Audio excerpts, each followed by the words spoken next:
एवं प्रवक्ता एवं अध्यापकगण एवं प्यारे बच्चों, जिस तरह से कल सुरेंद्र सर और दयानंद सर ने आप लोगों को पोस्को एक्ट के बारे में बताया था, उसी कड़ी को आगे बढ़ाते हुए आज मैं आपको साइबर क्राइम के बारे में बताऊंगा। साइबर क्राइम जो है वो ये है कि डिजिटली मोबाइल के थ्रू जो है वो कोई क्राइम हो जाए। क्राइम क्या हो सकता है?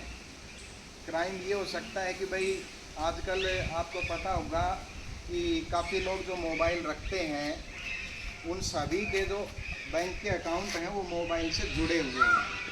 कई प्रकार की ऐप आती हैं जिनसे हम पेमेंट करते हैं, जैसे फ़ोन पे है, गूगल पे है, पेटीएम है। तो उनके थ्रू जो है हमारे पास कोई लिंक आ जाता है और हम उस लिंक के ऊपर क्लिक कर देते हैं और हमारे अकाउंट से पैसे कट जाते हैं। अब जो साइबर क्राइम है उसके बारे में आप लोगों के दिमाग में ये आ सकता है कि मैं तो मोबाइल यूज करता ही नहीं, मेरा तो कोई बैंक अकाउंट है नहीं। तो फिर भी आपको ये इसलिए सिखाया जा रहा है कि आपके पेरेंट्स जो हैं वो मोबाइल को यूज करते हैं, उनका अकाउंट भी उनके मोबाइल से जुड़ा हुआ है। और कई बच्चे ऐसे हैं कि वो अकाउंट और वो मोबाइल तो आपके पेरेंट्स यूज करते हैं लेकिन हैंडल आप करते हो, उनको पेमेंट करनी नहीं आती है तो आप उनका पेमेंट कर देते हो इस तरह से। तो आप उनको ये बताना और खुद भी याद रखना इन चीज़ों को कि कोई भी अनचाही कॉल आए कि मैं फलां बोल रहा हूँ, आपका बेटा यहाँ है, आपका चाचा यहाँ है, ये बात हो गई, इतने पैसे भेज दीजिए, तो इस तरह की कॉल का जवाब ना दें। मेरी बात आ रही समझ में सभी को? Yes sir. दूसरा, कोई भी अगर लिंक ऐसा आता है जिसमें ये लिखा हो कि आपको इतने पैसे मिलेंगे, आपको ये इनाम मिल गया है, आपका ये अवार्ड मिला है आपको, तो इस टाइप के जो लिंक हैं उनको बिल्कुल भी क्लिक ना करें, उनको डिलीट कर दें। लिंक जो है वो लेटर में भी हो सकता है, ABCD में, वो कोई फोटो भी हो सकती है कि कोई फोटो डाल दी, गाड़ी की फोटो डाल दी कि इसके ऊपर आप क्लिक करें तो आप गाड़ी जीत जाएंगे। तो सबसे पहले एक तो ये बात ध्यान में रखो कि आसानी से जिंदगी में कुछ नहीं मिलता है। कोई भी लिंक जो है वो आपको कोई गाड़ी, पैसा कुछ नहीं दिला सकता है। आपके पैसे जरूर उड़ा सकता है, आपकी मेहनत की जो कमाई है वो जरूर उड़ा सकता है। तो अपने आप के ऊपर इस तरह की चीज़ों पे संयम रखें। कोई बड़ी ऐसी गाड़ी की फोटो आ गया, बस उधर गाड़ी तो चाहिए अपन ने और उसके ऊपर क्लिक कर दिया, तो वहाँ पर अपने ऊपर संयम रखना आवश्यक है।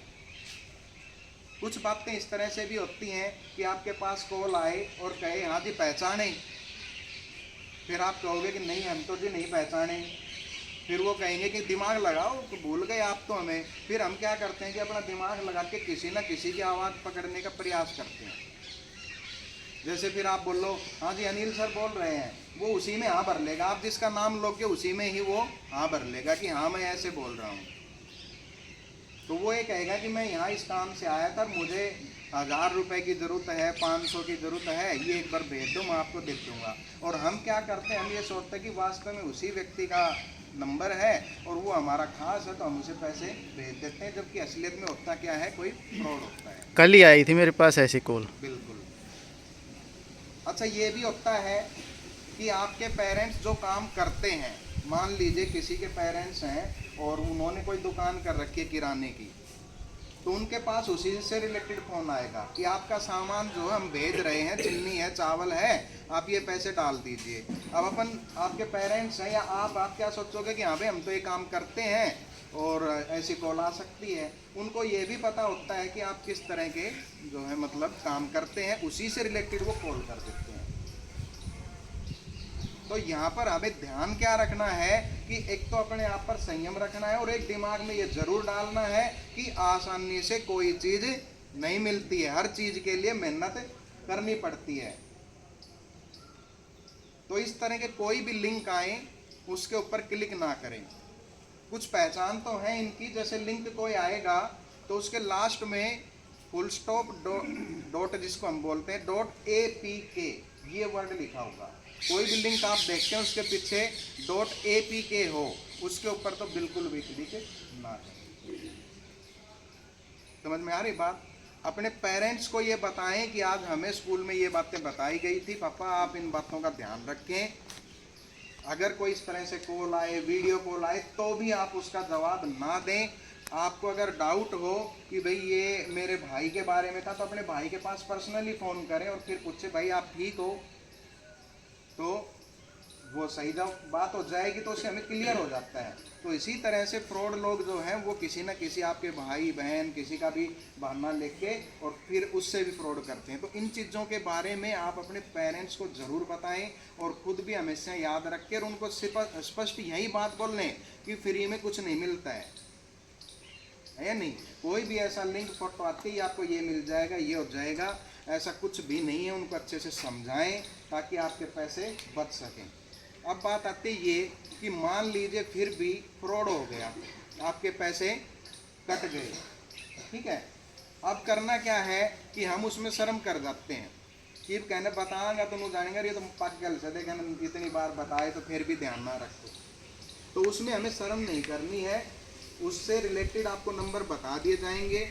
उन नंबरों को आप चाहे अपने घर में या कहीं पर नोट रख लें, अपने दिमाग में याद रखें, पेरेंट्स को बताएं। उस नंबर पे तुरंत कॉल करने से भी हमारे पैसे बच जाते हैं। वो कैसे बचते हैं कि आपके जो पैसे हैं वो जिस अकाउंट में गए हैं उस अकाउंट के ऊपर होल्ड लगा दी जाती है। मान लीजिए आपके 10,000 रुपये कट गए, किसी अकाउंट में आपने डाल दिए, आपको पता चला ये फ्रॉड है। आप उस नंबर पे कॉल करो, कॉल करके उनको शिकायत बताओगे तो वो क्या करेंगे, जिस अकाउंट में पैसे गए हैं उसको होल्ड कर देंगे। कहने का मतलब ये है कि जिस बंदे का वो अकाउंट है वो उसमें से और चाहे कुछ भी निकाले 10,000 रुपये उसमें रहेंगे ही रहेंगे जो आपने डाल ले हैं। फिर क्या होगा, आगे जो कार्रवाई होगी उसमें जब ये पता चल जाएगा कि ये फ्रॉड है तो वो पैसे वापस आपके अकाउंट में आ जाएंगे। उसमें लगभग 15 से 20 दिन या महीने भर का टाइम लगता है। तो ये भी पेरेंट्स को बताएं कि अगर कोई फ्रॉड हो भी जाता है तो उसमें फिर डरने की कोई बात नहीं है। आप तुरंत जो है उस नंबर के ऊपर कॉल करके अपनी शिकायत दर्ज करें।